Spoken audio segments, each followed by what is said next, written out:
Bonjour tout le monde et bienvenue sur Demos Kratos. Dans une de mes dernières vidéos, je vous ai dit que j'avais envie de quitter la ville. Mais il y a une grande différence entre avoir envie et avoir un projet concret. Parce qu'en réalité, ça fait 1 an que je réfléchis à ce que je pourrais faire. Louer une chambre dans une colocation, acheter une maison, construire une maison. Construire une maison, ça me semble être une bonne idée, ça m'intéresse pas mal. Par contre, je suis chiant parce que j'ai pas d'argent, je veux que ça aille vite et je veux que ce soit écolo. Donc je me suis mis à faire quelques petites recherches et j'ai découvert les maisons conteneurs. En gros, on prend des conteneurs maritimes, vous savez ce qui sert à transporter un peu vos marchandises partout dans le monde, et on les recycle pour construire une maison. Et là, bingo, j'ai Bruno qui m'a envoyé un mail et qui m'a dit « Julien, j'ai construit une maison en conteneur, elle est juste là, viens la visiter !» Donc c'est trop cool, j'ai plein de questions à lui poser, donc allons-y. Bonjour Bruno. Bonjour Julien. Est-ce que tu peux te présenter rapidement? Alors rapidement, je suis auto-entrepreneur et il y a 2 ans, il y a 4 ans de ça, j'ai décidé de faire une maison en container. Voilà. Sinon, j'ai une base j'ai un CAP employé restaurant et une base commerciale. Donc, qu'est-ce qui t'a donné envie de te lancer dans la construction d'une maison conteneur, quoi? C'est atypique, il faut des compétences? Des compétences, non, pas forcément. Qu'est-ce qui m'a forcé ou qu'est-ce qui m'a poussé à faire une maison conteneur? J'ai regardé des budgets sur des maisons ou des appartements et en fait le budget ne me convenait pas parce que je suis auto-entrepreneur. Quand tu vas voir les banques, quand tu es auto-entrepreneur, ils te font pas de crédit. Donc le seul crédit qu'ils m'ont autorisé, c'est d'avoir un crédit sur le terrain. Sinon la maison est en autoconstruction et en autofinancement. Donc tu as pu acheter ton terrain qui t'a coûté combien pour 1000 m²? Alors mon gros 1000 m², on est ici avec, donc sans les taxes, on est à 55 000, avec les taxes, on est à 61 000 euros. Donc la maison conteneur, ça t'a coûté combien à construire? Tu m'as dit 2 ans à peu près, c'est ça, pour la construire? Voilà. 2 ans, alors ça paraît long, ça paraît énorme en temps. Il faut savoir que c'était à temps perdu, le week-end de temps en temps, pas tous les week-ends non plus, et à côté, il fallait que je gère aussi, et j'avais d'autres choses à gérer, ma société et ma vie aussi à côté. En gros, on est à 50 000 euros, terrasse finie, intérieur fini comme vous le voyez là, peint avec les meubles, la cuisine, tout. Pour combien de m²? Là, alors intérieur, on est à 84 m², je crois, et avec l'isolation par l'extérieur, on est à 100,4 m². Voilà, donc là, tu es dans une partie où il y a 2 containers à coller. On a enlevé les parois, disqueuses et lance plasma pour découper les tôles. Et puis, on a mis des poteaux de soutènement pour soutenir la structure, tout simplement. Okay. Ouais, donc ouais, tu as tes 2 grands conteneurs coupés, donc ça te fait une grande pièce de 58 m², c'est ça que tu me disais? Ça vide de 58 m². Salon, donc où on est. On va passer après dans la salle à manger, et puis la cuisine qui est ouverte. Ok. Avec un petit pass pour manger soit avec des manches debout, ou soit pour préparer des choses. Là, on voit que tu prépares les semis. Il y a quelques semis pour la culture à venir, une fois qu'il fera moins froid. Donc voilà. Okay. Ça fait des zones de 4 mètres en fait entre les poteaux. Entre le poteau et le coin du conteneur, tu as 4 mètres de zone. Ok, oui. 4 mètres par 5 de large. Ouais, parce que tu as 2 conteneurs de 2 mètres 50, ouais, 2 mètres 50 extérieurs. Donc vu qu'ils sont ouverts, ça fait 2 fois 2 mètres 50 et ça fait des zones de 4 mètres par 5. Pourquoi tu as mis des barres comme ça ici et pas des choses plus poutres IPN qu'on verrait plus classiquement dans des maisons? Tout simplement parce que quand vous enlevez les murs, en fait, le mur tient la structure du conteneur. Et là, j'ai mis des étais de chantier, ça s'appelle, des étais de maçon ou de chantier. Parce que c'est une histoire de coût. Un IPN, c'est beaucoup plus cher déjà. Ouais. C'est beaucoup plus compliqué à poser et à souder, parce que moi, j'ai pas de compétences de soudure ni de compétences de construction. J'ai pas du tout ce style de diplôme.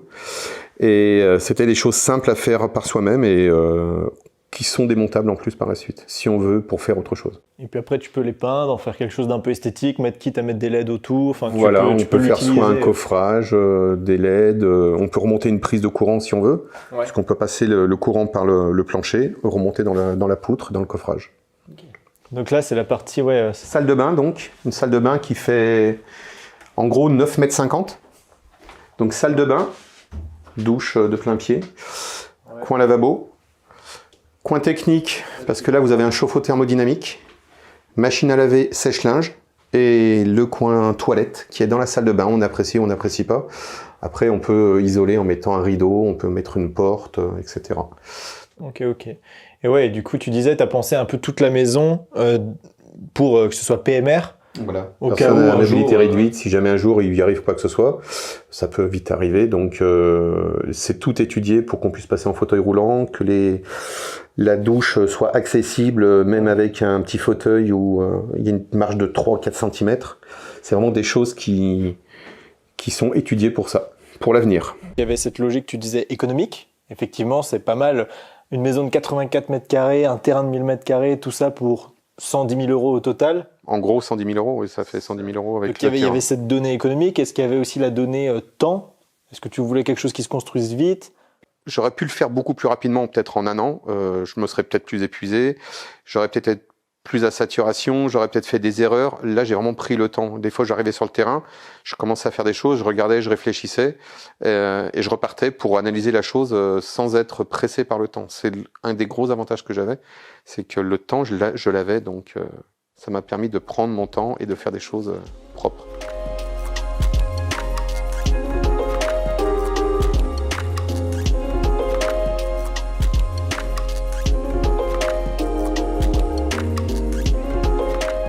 Est-ce que c'est vraiment écolo une maison conteneur? Est-ce que tu bouffes beaucoup d'énergie pour te chauffer parce qu'il y a peut-être des déperditions d'énergie?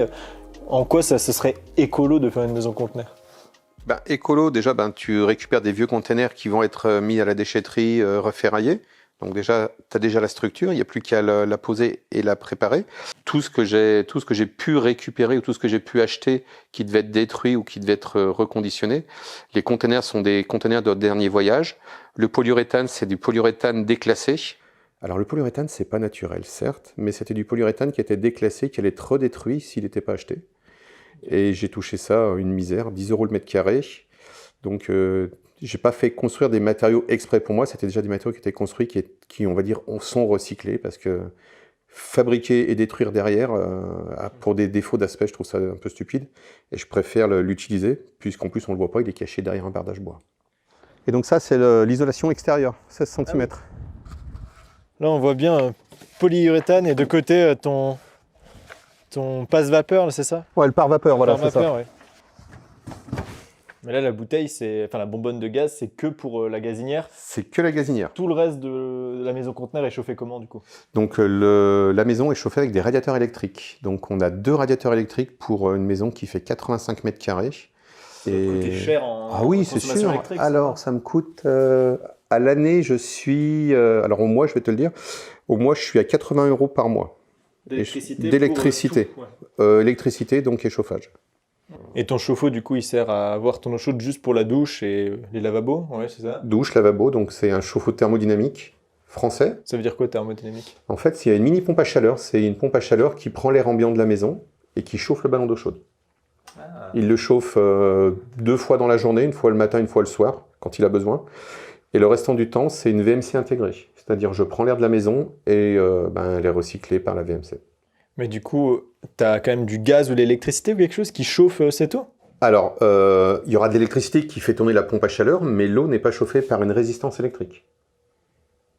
C'est les calories, ce sont les calories de l'air qui sont pris par la pompe à chaleur et qui chauffent le ballon d'eau chaude.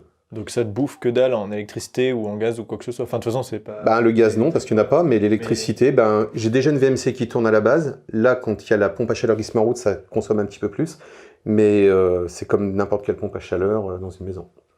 Okay, oui, donc la ventilation, la maison étant chauffée à 18-20 degrés, la VMC m'envoie l'air chaud sous la maison. Ça me permet de garder mon vide sanitaire à une température de au moins 15 degrés.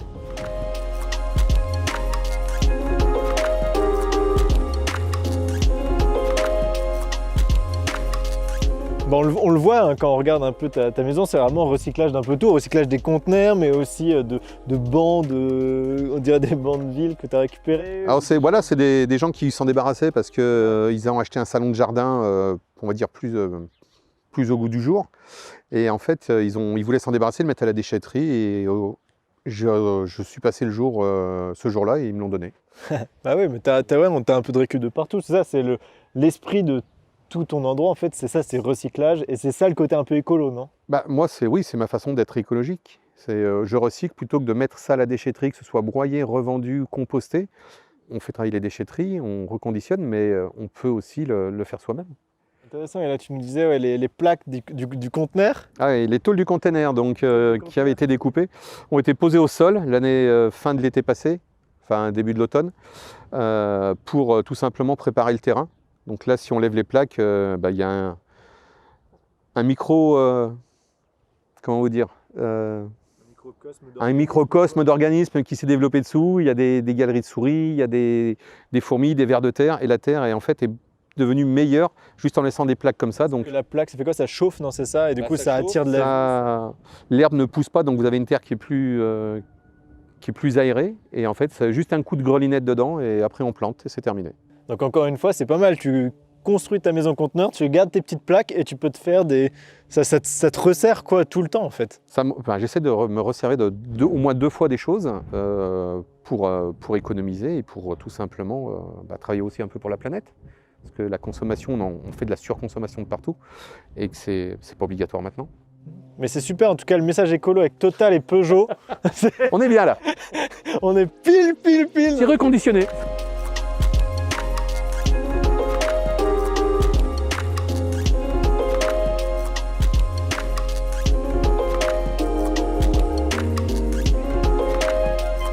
Est-ce que tu peux me dire ce que tu as fait faire par des entreprises et ce que tu as fait toi ensuite en autoconstruction?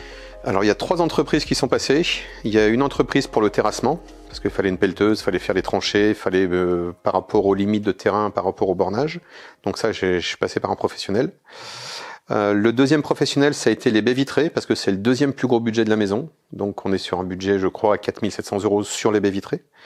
Et je voulais une garantie décennale sur les baies vitrées, puisque c'est quand même un gros budget. Et la troisième entreprise qui est passée, c'est la personne qui m'a sablé les containers et qui me les a repeints intérieurement. Et on pourrait dire une quatrième, celle qui a amené les conteneurs, qui les a posés. Oui, et puis les camionneurs qui m'ont livré les containers, effectivement. Et du coup, mis à part ces 4 entreprises, tu as tout fait en autoconstruction, l'électricité, la plomberie, le sol, comment tu as réussi à avoir toutes ces compétences alors que tu n'es pas du milieu? J'ai pas de compétences en fait. On a un outil magique qui s'appelle Google. Maintenant, on a Internet. On a des sites qui sont très bien faits. Il y a des sites de professionnels, il y a des sites de particuliers qui ont expliqué. Et c'est une recherche d'1 an, voire 1 an et demi au fil de l'eau. Quand tu es sur un poste, admettons sur l'électricité, tu regardes, tu passes des soirées à regarder des vidéos sur sur les schémas électriques, sur l'électricité, comment ça doit se faire. Et le conçu est passé, il n'y a pas eu de correction à faire sur tout ce qui avait été fait. Voilà, donc on voit bien les murs en container, donc qui ont été repeints, qui ont été sablés. Ça fait style industriel, la peinture est propre, ça a été remis en état. Donc. Et on voit toutes les bosses quand même du transport du conteneur. On voit la vie du conteneur depuis la mise en route du conteneur, donc il pourrait raconter des histoires. Donc tu sais de où il est. Plein de choses, non. Alors, vu que c'est des conteneurs de dernier voyage, on n'a pas de suivi. Si tu veux un suivi sur des conteneurs, il faut prendre des premiers voyages. C'est-à-dire ils ont fait un voyage de Chine en France ou en Europe. Ouais. Et là, ils seront revendus directement. Donc, ils ne seront pas cabossés, mais tu auras un suivi de ce qui a été mis dans le conteneur. Donc, c'est pour ça que moi, les conteneurs ici, ils ont été décontaminés par sablage, mur, sol, plafond. Il y a 2 couches d'après et une couche de peinture époxy. Ok, ouais. Pour que ce soit vraiment habitable, quoi. Habitable, décontaminé et puis fixé. Après, il y a toujours un risque, mais le risque est vraiment, vraiment minime.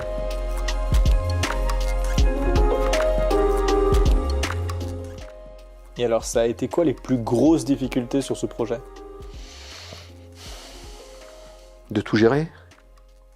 Ouais. Tout gérer du permis de construire. Alors, j'ai quand même eu un petit peu d'aide par un de mes clients qui est architecte, qui m'a fait mon permis de construire, mais il a fallu le modifier, il a fallu le présenter à la mairie 1 fois, 2 fois, 3 fois, pour des choses complètement délirantes. Mais après, ça, c'est autre chose. Mais qu'est-ce qui a été le plus dur? Le béton, les moellons, ça c'est éreintant. Les fondations de la maison. Les fondations de la maison, ouais, parce qu'il y a une toupie qui est venue pour couler les fondations et après on a commencé à monter le mur de soutènement. Sur du conteneur, ça doit être plus galère, non, de visser des choses. Comment tu as accroché tout ce qu'il y a au mur, quoi? Alors tout ce que j'ai accroché au mur, sur les murs intérieurs, c'est-à-dire là il y a 2 murs, il y a le premier conteneur et le deuxième conteneur des pièces de nuit. Donc là j'ai une double peau, on va dire. Donc là j'ai pu percer. Okay. Je me suis refusé de percer sur toute la périphérie des containers, c'est-à-dire tout ce qui donne sur l'extérieur. Donc celui-ci, il est vissé avec des vis standards. Il y a des équerres qui tiennent le radiateur. Okay. Par contre, celui du salon, là, celui-ci, il n'y a pas de vis. Alors, comment ça, il n'y a pas de vis? Eh bien, tout simplement, ils sont fixés par aimant. Donc j'ai fait un petit châssis bois derrière. Ouais, et là, on a les aimants. Ah oui, tu peux tout aimanter du coup sur un conteneur. Et en fait, tout simplement, on le prend et ça tient. Et vous voyez, il faut tirer... Ouais, du coup, tu peux tout aimanter, t'aimantes. Donc l'horloge est aimantée, les tableaux sont aimantés, bon, le miroir non parce que c'est beaucoup plus lourd, et surtout il y a la double peau, donc je me suis autorisé à percer aussi. Donc tout ce qui est sur les périphéries extérieures, pour pas qu'il y ait de fuite, d'eau, d'infiltration, quoi que ce soit, c'est tout aimanté. Il y a un point d'eau, il y a une seule d'arrivée d'eau, donc la cuisine, derrière j'ai mis la salle de bain. Ça m'évite de repartir sur d'autres nourrices. En fait, je me suis limité le travail en faisant des zones. Donc la zone cuisine, derrière il y a la salle de bain, comme ça je repars sur les mêmes tuyaux. Sur la nourrice qui est dessous la salle de bain, la nourrice l'arrivée d'eau. Ah oui, du coup tu as toilette, lavabo, salle de bain. Voilà, c'est la zone. Dans moins de 3 mètres carrés, j'ai la zone d'eau qui arrive et je redistribue.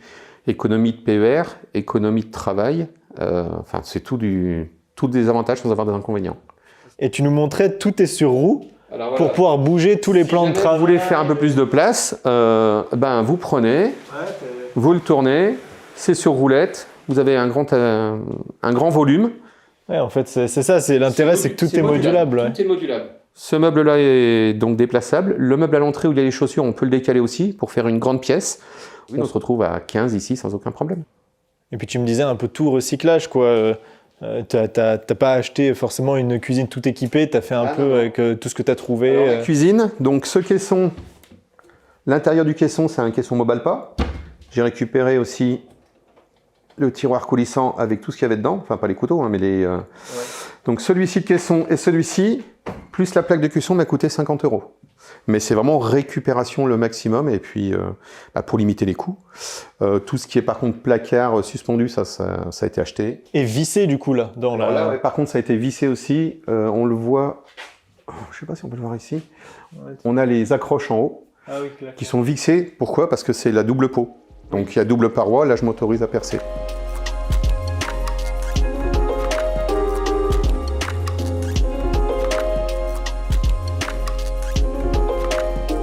Et si c'était à refaire, qu'est-ce que tu ferais différemment et qu'est-ce que tu ferais exactement de la même manière parce que c'était une trop bonne idée? Trop bonne idée, c'est refaire une maison container, ça ce serait sûr. Qu'est-ce que je modifierais? Alors peut-être une chose, c'est le vide sanitaire. J'ai fait un vide sanitaire de 4 rangées de moellons. J'aurais préféré en faire une maintenant avec le recul, d'en faire une qui avait 8 ou 10 rangées de moellons, pour pouvoir avoir 85 mètres carrés sous la maison pour ranger les vélos, faire une sorte de sous-sol, qui n'est pas forcément un sous-sol puisque c'est pas habitable, mais au moins pour faire du rangement. Est-ce qu'on vit bien dans une maison conteneur? Ou est-ce qu'en hiver on a un peu froid, en été on a un peu chaud?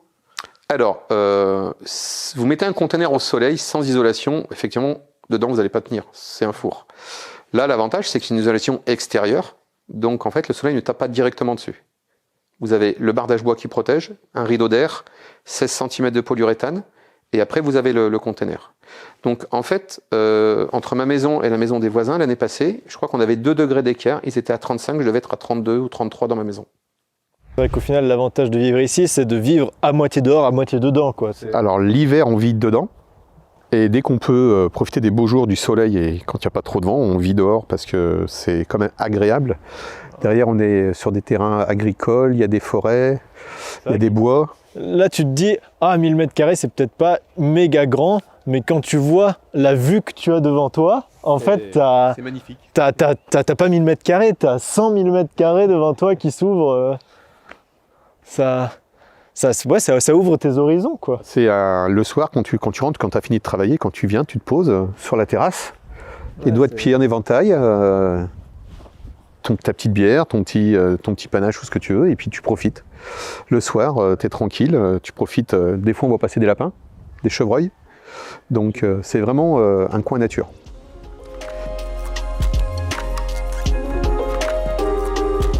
si certaines personnes, à tout hasard, voudraient se lancer dans la construction d'une maison en conteneur, qu'est-ce que tu aurais comme conseil fondamental? Prendre le temps, déjà.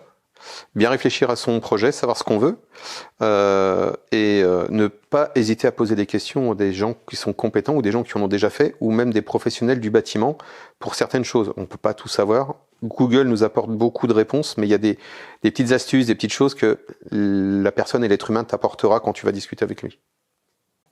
Oui, parce que l'intérêt de la maison conteneur, du coup, c'est surtout que tu peux moduler ton espace comme tu veux. Toi, tu as décidé de faire 3 conteneurs, d'en ouvrir 2, et là, dans le 3e, faire toutes les pièces à vivre, mais on pourra en mettre plus un peu partout. Enfin, Après, oui, on peut en mettre un à l'étage si on veut. Il y a des très très belles maisons au Canada ou même en France qui sont très connues. Il y a la maison de l'Estac, par exemple, où il y a 13 ou 14 containers, il me semble. Et les derniers containers en haut, ils les ont fait en sorte de pergola semi-ouverte.